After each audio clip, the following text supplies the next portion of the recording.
দু বোন মায়ের হাত ধরে ছোটবেলায় ঠিক যেইভাবে যেতাম আজকেও ঠিক সেইভাবে। তবে আজ একটু উল্টো, আমরা মেয়েরা বাবার কাছে আবদারের চেয়ে মায়ের কাছে করতে বেশি ভালোবাসি। তবে আজ মায়ের কাছে কোনো আবদার নয়, আজ মায়ের একটা আবদার আমরা পূরণ করব। ছোটবেলায় যেইভাবে আমাদের আবদারগুলো পূরণ করব, আজ আমরা যাচ্ছি ভূতের রাজা দিল। হ্যাঁ, বেশ কিছুদিন আগে আমি গিয়েছিলাম সেখানে, আর সেটা দেখে মা বলেছিল একদিন আমাকে নিয়ে যাস। তাই আজকে আমরা মাকে নিয়ে চলে আসলাম কলকাতা যাদবপুরের যে ভূতের রাজা দিলবর রেস্টুরেন্টটা আছে সেখানে। তোমরা সবাই জানো কলকাতা আমি এসেছি আমার একটা জরুরি কাজ, আর সেখান থেকে কালকেই ফিরবো। তাই ভাবলাম চলো আজকে মায়ের একটা ছোট্ট আবদার পূরণ করি। তাই বলে মা কিন্তু আজ বলেনি চল আজকেই নিয়ে চল, আমরাই ভাবলাম আজ চলো সেই আবদারটা পূরণ করি। প্রত্যেকটা কাজের নির্দিষ্ট সময় নির্দিষ্ট সুযোগের প্রয়োজন হয়, আর আজই সেই সুযোগ। কারণ যাদবপুরে থাকে আমার বোন, কাজের শেষে বাড়ি ফিরে গেলে তবে আবার কবে আসবো যাদবপুরে কোনো ঠিক নেই। তাই যেমন ভাবা তেমন কাজ। তাই বোন আর আমি ডিসিশন নিলাম আজকেই চলো মাকে নিয়ে যাবো এই রেস্টুরেন্ট। আর এখানে খুশোনা এসে তো ভীষণই খুশি, ওকে এত ভূতগুলো দেখানো হচ্ছে, ও কিছুতেই তো ভয় পাচ্ছে না, কারণ ওদের মধ্যে কোনো রকম সেন্স নেই যে ভূত কি হয়।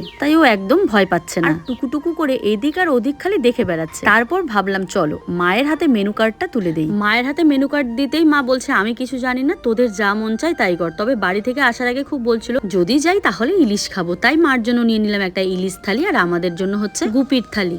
খাওয়ার আগে চলে আসলাম হাত মুখ ধুয়ে নিতে। এখানে হাত মুখ ধুয়ে এবারে চলে যাচ্ছি আমাদের সেই টেবিলে। আর টেবিলটা এত সুন্দর করে সাজানো হচ্ছে কি বলবো, কি নেই থালার মধ্যে, কচু শাক, চিংড়ি মাছ, চিকেন, ধোকার ডালনা, আলু ভাজা, পাঁপড় ভাজা, শুক্তো, ডাল, দই, মিষ্টি, পায়েস, চাটনি, যা যা প্রয়োজনীয় সবই রয়েছে। আর মাকে আজকে ইলিশের থালিটা খাওয়াতে পেরে ভীষণই ভালো লাগছে। মা খেয়ে দিয়ে বলছে এখানকার রান্নাবান্না কে করে রে, এত স্বাদ।